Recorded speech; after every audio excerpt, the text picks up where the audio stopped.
Mbak, oleh takon ora? Tempat piknik Gunung Kidul iki nek disingkat apa? Tempat piknik Gunung Kidul. Iya. Ndang to, iso apa ora?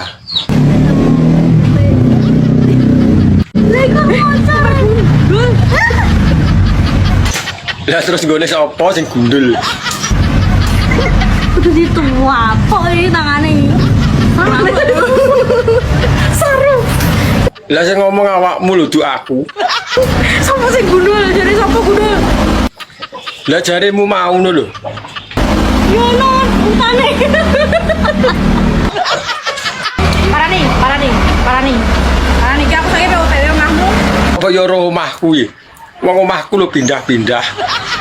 Tak parah nih, tak sunat. Lah nek kuwi gelem aku. Sunati. Sunate apa? Paling yo mbok dolanan kuwi.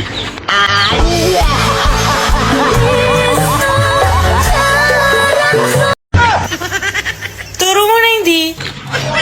Nang kursi. Sekali-kali spray putih ngono lho. Putihnya malah cepet reget toh. Nom-noman kok kerja-kerja ae. Kowe iki kerja-kerja ae ngopo? Kerja yo golek dhuwit, piye to karepmu? Kerja tok ra sugih-sugih mumet yo. Tara yo rung wayahe. Lah kowe kerja malah ngakeh utanganmu ya koyo ngono. Utange nggo penyemangat lah nyambut gawe. Mangane to iki wis dina apa Jumat iki lho, Cuk. Lah kon ngapakne? Sesuk Sabtu Minggu ndang weekend ndang healing cangking ngentasmu gereten kopermu healing ya Healinge nggo dhuwit jembut apa piye? traveling. Dadi nom-noman aja megawe ae. Utekmu ki aja mbok panasi terus butuh adem-ademan. Utang ana dhuwit to, tak nggo healing. Duitmu ning dompet apa mbok gawe apa mbok imboni? Dinggo menata masa depan, ora mikir dolan.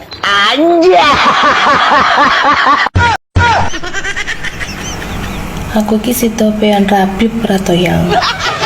Yo sida to, Yang. Aku kok cuma gantung ini. Klambi apa piye kok digantung? Kasih ki ngomong. Mbok sing sabar ngono lho.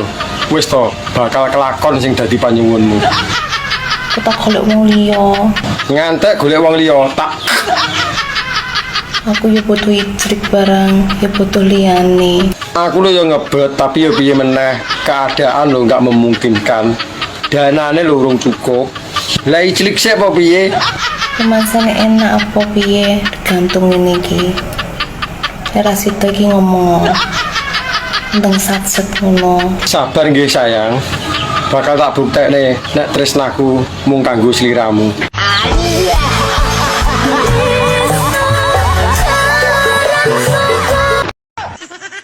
Mbok Dek, indil mencoplok iki. umurku wis genep 29 lho. Aku wis wani rabi pean. Kadek saiki umurmu karo aku ya nek 29 blok. Ndak guru kacek saiki lho.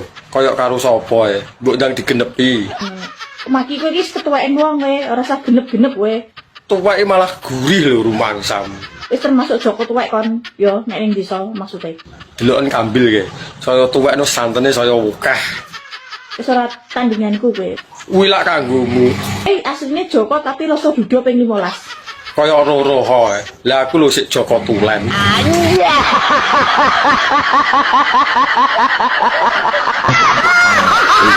Ini parah ini.